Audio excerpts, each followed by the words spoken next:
எல்லாருக்கும் வணக்கங்க. இப்போ வந்து அகமதாபாத்தில் வந்து ஒரு இது நடந்திருக்கு, ஏர் கிராஷ் நடந்திருக்கு. அதில் இன்னியும் பல டீட்டெயில்ஸ் வந்திருக்கு, இன்ஃபர்மேஷன்ஸ். அது என்ன ஏதுன்னு பார்த்தலாம். வாங்க வீடியோக்குள்ளே போகலாம்.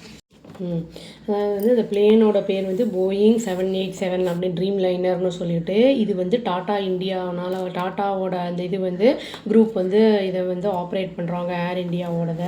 இங்கே வந்து இதை ஃப்ளைட்டில் போனவங்க வந்து என்னென்னா ஃபேமிலி மெம்பர்ஸை பார்க்க போயிருக்கலாம், அங்கே இருக்கிறவங்க வெக்கேஷனுக்கு போயிருக்கலாம், காலேஜ் டிகிரி ஸ்கூல்ஸ்க்காகவும் வந்து போயிருக்கலாம். இது பெரிய மிகப்பெரிய வந்து ஒரு ஏவியேஷன் டிசாஸ்டர், அதாவது பேரிடராக வந்து கருதப்படுது.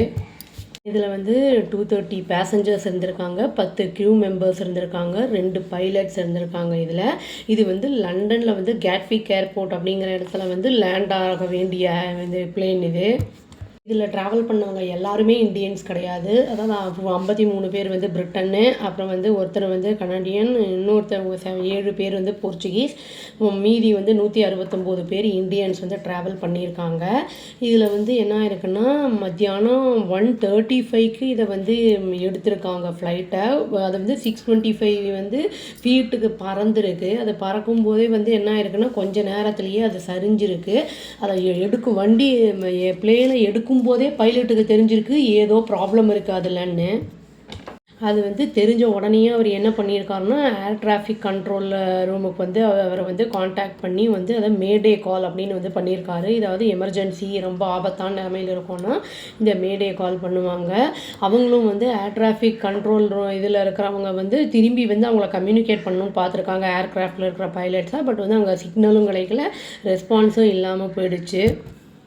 இது வந்து இந்த பிளேன் வந்து 787 அப்படிங்கிறது வந்து இது வரைக்கும் வந்து இந்த மாதிரி ஆனதே கிடையாது. எக்ஸ்பர்ட்ஸ் என்ன சொல்கிறாங்க அப்படின்னா வந்து இது வந்து ரொம்ப வந்து மேலே வந்து போக முடியல, அதுக்கு கெயின் பண்ண முடியலை, லிஃப்ட் பண்ண முடியல அப்படின்னு வந்து சொல்கிறாங்க. இது என்னென்னா ஏர்க்ராஃப்டை வந்து ஏரில் வந்து நல்லா ஹோல்ட் பண்ணி அப்புறம் வந்து மேலே ஹையாக போகிறதுக்கு வந்து ஹெல்ப் பண்ணுவது அப்படின்னு வந்து சொல்கிறாங்க. இப்போ வந்து இன்வெஸ்டிகேஷன்ஸ் வந்து எதுவும் வந்து நடக்கலை.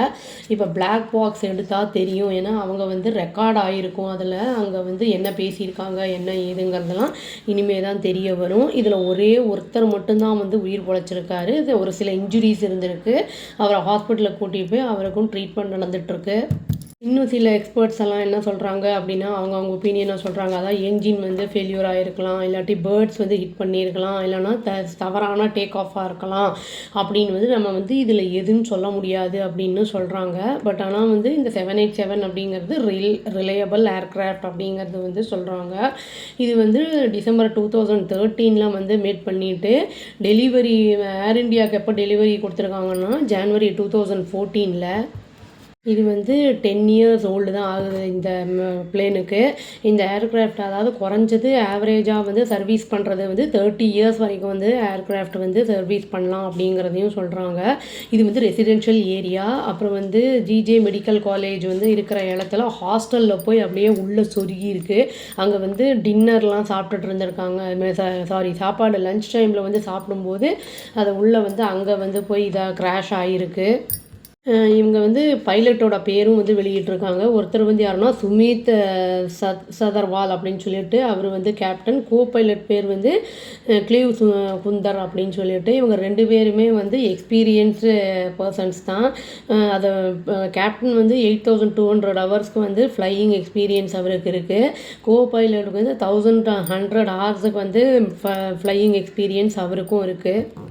இது வந்து இன்வெஸ்டிகேட் பண்ணுறதுங்கிறது ரொம்ப வந்து காம்ப்ளிகேட்டட், அப்புறம் வந்து சென்சிட்டிவ். ஏன்னா இதில் விக்டிம்ஸும் இருக்காங்க, அவங்களோட ஃபேமிலிஸும் இன்வால்வ் ஆகிருக்காங்க. பில்டிங்லாம் வந்து என்ன இருக்குன்னா ஃபுல்லாக டெஸ்ட்ராய் ஆகிருக்கு. பக்கத்தில் இருக்கிறதெல்லாம் கூட ஒரு இதில் நம்ம பிரதமர் மோடி என்ன சொல்லியிருக்காருன்னா இந்த இதை வந்து கண்டோலன்ஸை தெரிவிச்சிருக்காரு, துக்கம் நிறைஞ்சதுன்னு. இது வந்து ரொம்ப வந்து மக்கள் இறந்தவங்களுடைய இதுக்கெல்லாம் வந்து இரங்கல் தெரிவிச்சிருக்காரு. அப்புறம் வந்து அது மட்டும் இல்லாமல் நம்ம அதர் கண்ட்ரீஸில் இருக்கிறவங்களும் UK prime minister, Russian president, அப்புறம் உக்ரைனோட பிரசிடெண்ட்டு, பாகிஸ்தான் பிரைம் மினிஸ்டர், இவங்க எல்லாருமே வந்து என்ன சொல்லியிருக்காங்கன்னா ஆழ்ந்த இரங்கலை வந்து தெரிவிச்சிருக்காங்க. வந்து ஏவியேஷன் மினிஸ்டர், சிஎம் வந்து குஜராத் சிஎம்மு, அப்புறம் வந்து ஹோம் மினிஸ்டர் எல்லாருமே போய் அந்த ஸ்பாட்டில் இருந்து எல்லாத்தையும் பார்த்துக்கிட்டு இருக்காங்க. இதுக்கு வந்து சிஆர்பிஎஃப் அப்புறம் ஃபயர் எக்ஸ்டிங்யூஷர்ஸ் எல்லாம் வச்சு எல்லாத்தையும் வந்து அணைக்கிறதுக்கெல்லாம் ரெடி பண்ணிகிட்ருக்காங்க. இறந்த எல்லாருக்கும் வந்து ஆன்மா சாந்தி அடையணும்னு நம்ம வேண்டிப்போங்க. இந்த மாதிரி இனிமேல் நடக்காமல் இருக்கணும்னு நம்ம பிரார்த்தனை செய்வோம். அவ்வளோதான். Thank you. Please do like, share and subscribe our channel and click the all option and tap the bell icon. Thank you.